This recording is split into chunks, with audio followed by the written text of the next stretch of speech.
ఈ వీడియోలో voting order గురించి మాట్లాడుకుందాం. ఓటింగ్ ఆర్డర్లో ఫస్ట్ వచ్చేసి నిఖిలే ఉన్నాడు 50% ఓటింగ్తో. ఇంకా నిఖిల్ ఎన్నిసార్లు నామినేషన్లోకి వచ్చినా ఎంత బ్యాడ్ అయినా ఫస్ట్ ఆర్ సెకండ్ విన్నింగ్ జోన్లో ఉన్నే ఉంటాడు, ఇది ఫిక్స్.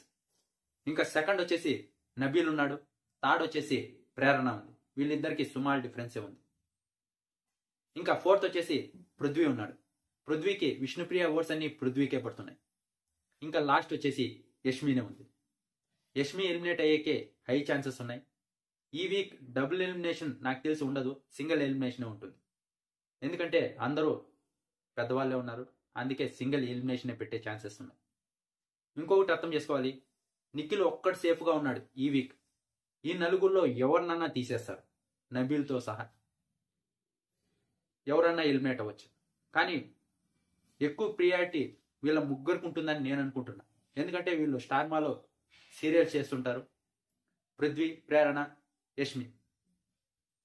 వీళ్ళ ముగ్గురితో పని ఉంటుంది బిగ్ బాస్ అయిపోయాక, సీరియల్స్ కానీ ప్రోగ్రామ్స్ కానీ. నబీల్తో పని ఉండదు, ఇది ఒకటి గుర్తుపెట్టుకోండి. నబీల్ని కూడా తీసే అవకాశం ఎక్కువ ఉంది వీళ్ళు ముగ్గురి కంటే. ఓటింగ్ ఎక్కువ పడుతున్నా ఏదో ఒకటి చేస్తారు, ఇది నేను అనుకుంటున్నా. వీళ్ళతో షో అయిపోయినాక కూడా సీరియల్స్తో ప్రోగ్రామ్స్తో పని ఉంటుంది, నబీల్తో పని ఉండదు అని నేను అనుకుంటున్నాను. వీళ్ళ నలుగురిలో ఇది మొట్టు కన్ఫామ్, నిఖిల్ ఒకటి సేఫ్గా ఉన్నాడు. వీళ్ళ నలుగురిలో ఎవరినన్నా ఎలిమినేట్ చేయొచ్చు వాళ్ళ కంఫర్ట్ని బట్టి.